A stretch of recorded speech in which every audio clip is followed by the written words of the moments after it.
everybody, welcome to the channel. Glad you could join me for this video. Today we're going to be testing out Toyota's 4Runner crawl control system, right? So we're going to intentionally get stuck in the sand to see if it actually works. I still have it air down. The sand is real soft, and let's just go for it.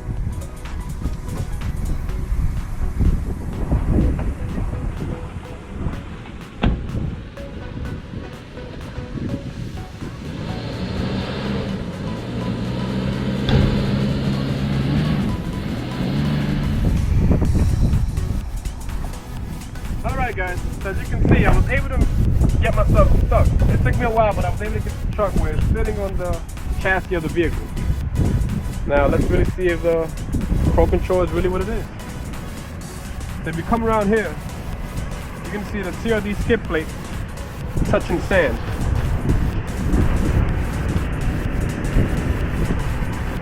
So once again guys, I do not recommend this. Try it, no.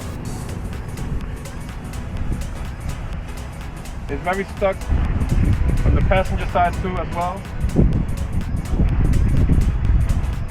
So now I'm going to hop back in and see if it works.